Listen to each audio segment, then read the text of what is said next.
सह वीर्यं करवावहै तेजस्विनावधीतमस्तु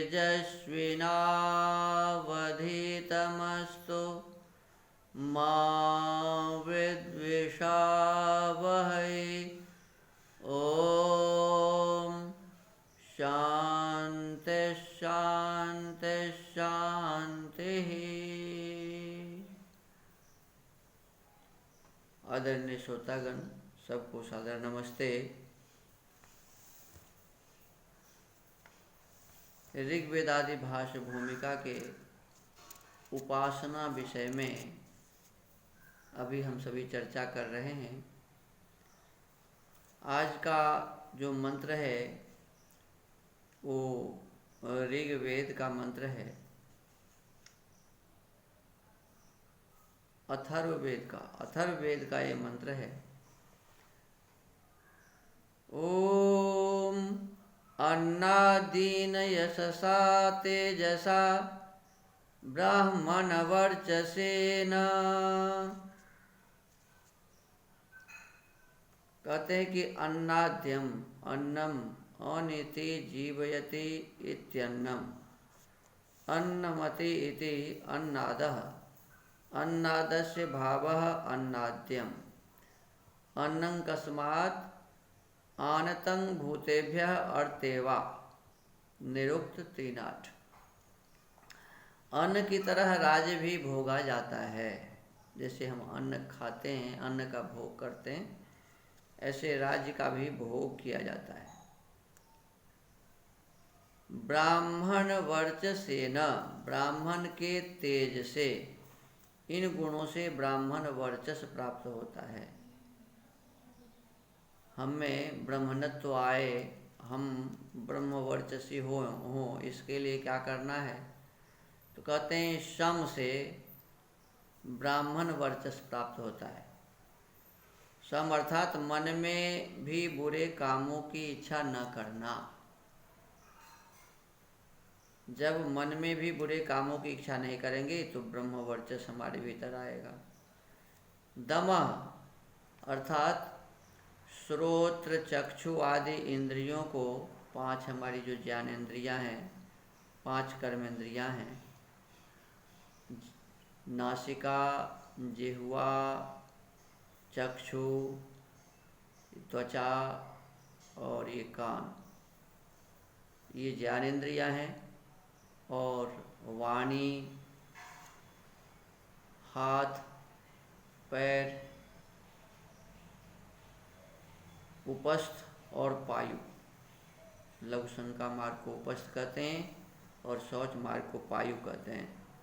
तो ये जो 10 इंद्रियां हैं, कहते हैं इन इंद्रियों को अन्यायाचरण से रोककर धर्माचरण में प्रवृत्त करना, यही है दम।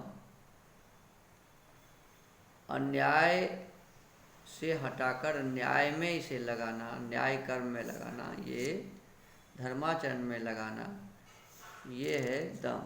फिर कहते हैं तप, सदा जितेंद्रिय रहकर धर्मानुष्ठान में प्रवृत्त होना।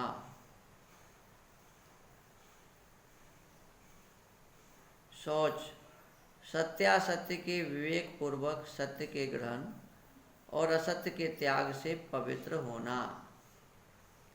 शांति, निंदा स्तुति, सुख दुख, शीतोष्ण, सुधा क्षुधा तृषा, हानि लाभ, मान अपमान, हर्ष शोक आदि से विचलित न होना। तो ये शांति कहता है।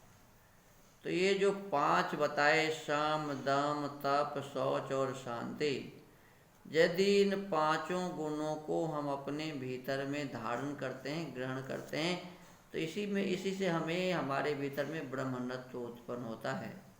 हम ब्रह्मवर्चसी बनते हैं, हम ब्रह्मवर्चस को प्राप्त करते हैं। स्वामी जी इस वेद मंत्र के भाष्य को करते हुए लिखते हैं, कस्मै प्रयोजनाय अन्नादेन अन्नादिराज्यैश्वर्येण मां पश्यत यशसा सर्वोत्तम सत्कर्मानुष्ठानोद्भूत सत्यकीर्त्या तेजसा निर्दीनतया प्रागल्भ्येन च ब्राह्मणवर्चसेन पूर्णविद्यया सह वर्तमानान् अस्मान् हे परमेश्वर त्वं कृपया सदैव पश्य संप्रेक्ष स्वैतदर्थं वयं त्वां सर्वदोपास्महे।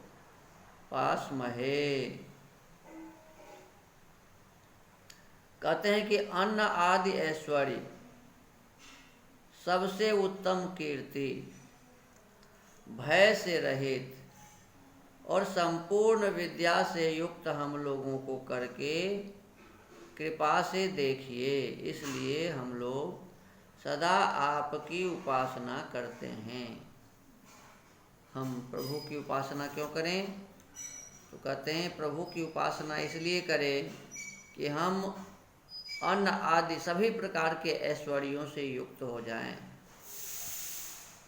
हमें सबसे उत्तम कीर्ति प्राप्त हो। कीर्तिर्यसि स जीवति कहते हैं, तो हमें उत्तम प्रकार से सबसे उत्तम कीर्ति प्राप्त हो, हम भय से रहित हो जाए,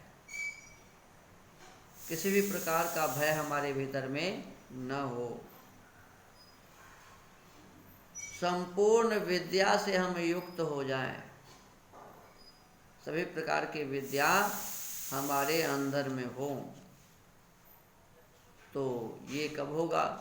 तो जब आप अर्थात उस प्रभु की कृपा होगी, तो वो प्रभु हमारे ऊपर इस प्रकार से कृपा करें, हम शम दम तप शौच शांति आदि को अपने जीवन में धारण करें, सब प्रकार के ऐश्वर्यों से युक्त हों, अनेक प्रकार के उत्तम कीर्ति को प्राप्त करें और हर क्षण हम अभय रहें, किसी से भी किसी भी प्रकार का कोई हमें भय न हो, संपूर्ण विद्या से हम युक्त हों। तो इस प्रकार से उस परम ब्रह्म परमेश्वर से हमने याचना की है, उनसे प्रार्थना किया है प्रभु हमारे इस मनोरथ को सिद्ध करें। इन्हीं शब्दों के साथ आज के सत्संग को यहीं विराम। आप सबको नमस्ते, सबको धन्यवाद। ओम।